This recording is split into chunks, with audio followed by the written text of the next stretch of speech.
ഈശോ മിശിഹായ്ക്ക് സ്തുതിയായിരിക്കട്ടെ.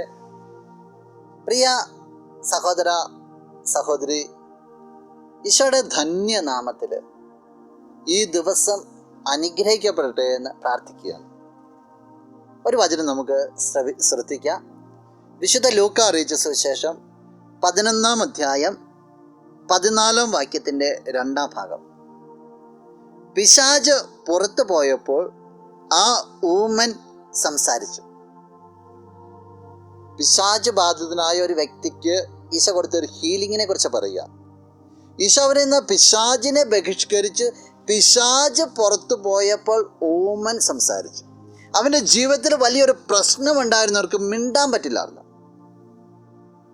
ഈശോ വന്നിട്ട് നീ സംസാരിക്കണമെന്നല്ല പറഞ്ഞത്, അവരിൽ നിന്ന് പിശാചിനെ മാറ്റി സംസാരിക്കാൻ തുടങ്ങി. ഈശോ ക്ലിയറാക്കി. എങ്ങനെ ക്ലിയറാക്കി? തിന്മയെ ബഹിഷ്കരിച്ചുകൊണ്ട് ക്ലിയറാക്കി. ജീവിതത്തിൽ ആ വ്യക്തിക്കുണ്ടായിരുന്ന ഏറ്റവും വലിയ പ്രതിസന്ധി അത് പിശാചിൻ്റെ ഇടപെടലാണ്. പ്രിയ സഹോദര സഹോദരി, നീ ജീവിതത്തിൽ എന്തെങ്കിലുമൊക്കെ പ്രതിസന്ധികൾ അനുഭവിക്കുന്നുണ്ടെങ്കിൽ ഒരു പക്ഷേ തിന്മയുടെ സ്വാധീനവും ആകാം. എല്ലാം പിശാചാന്ന് ഞാൻ പറയില്ല. ചിലപ്പോൾ ദൈവം അനുവദിക്കുന്ന സകലങ്ങളും പ്രതിസന്ധികളും ഉണ്ടാകും. എന്നാലും ഒന്ന് മനസ്സ് വെക്കണം. ജീവിതത്തിൽ നിനക്ക് പ്രതിസന്ധികളുണ്ടെങ്കിൽ, പ്രശ്നങ്ങളുണ്ടെങ്കിൽ, നിന്റെ ദൈവത്തിൻ്റെ ഒരു ഇടപെടൽ അവിടെ ആവശ്യമാണ്. അവിടെ ദൈവം ഇടപെടണമെങ്കിൽ നീ നിന്നെ തന്നെ നവീകരിക്കേണ്ടതായിട്ടുണ്ട്. നീ ദൈവത്തിൻ്റെ സന്നിധി വരേണ്ട. ഈ ഊമന് എവിടെ സൗഖ്യം കിട്ടിയത്? ദൈവത്തിൻ്റെ സന്നിധിയിലായപ്പോഴാണ്. ഈശോയുടെ സന്നിധിയിലേക്ക് നീ ഒന്ന് വന്നാൽ മതി. ആഗ്രഹിച്ചാൽ മതി, പറഞ്ഞാൽ മതി. നിന്റെ ഈശോ എല്ലാം ക്രമപ്പെടുത്തിക്കൊള്ളും. നാളെ നീ പറയരുത് ഒരു ദുരിതമുണ്ടെന്ന്, ഒരു സങ്കടം ഉണ്ടെന്ന്, ഒരു പ്രതിസന്ധി ഉണ്ടെന്ന്. കൊണ്ടുവാ, ഈശോയുടെ അടുത്തേക്ക് കൊണ്ടുവാ. ഈശോയ്ക്ക് കൊടുക്കുക. ഈശോ ഇടപെടും. അതൊന്ന് പ്രാർത്ഥിക്കാം.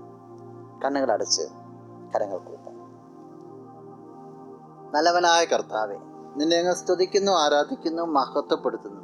ഞങ്ങളുടെ മധ്യയിൽ നിന്റെ സാന്നിധ്യത്തിന് നന്ദി പറയുകയാണ്. ഈശോയെ, നിന്റെ സാന്നിധ്യത്തിലായിരുന്നുകൊണ്ട് നിന്റെ സഹായത്താൽ എല്ലാ തിന്മകളുടെ കോട്ടകളെയും തകർക്കുവാനായിട്ട്, എല്ലാ പ്രതിസന്ധികളെയും തരണം ചെയ്യുവാനായിട്ട് ഈ വ്യക്തിയെ നീ അനുഗ്രഹിക്കണം.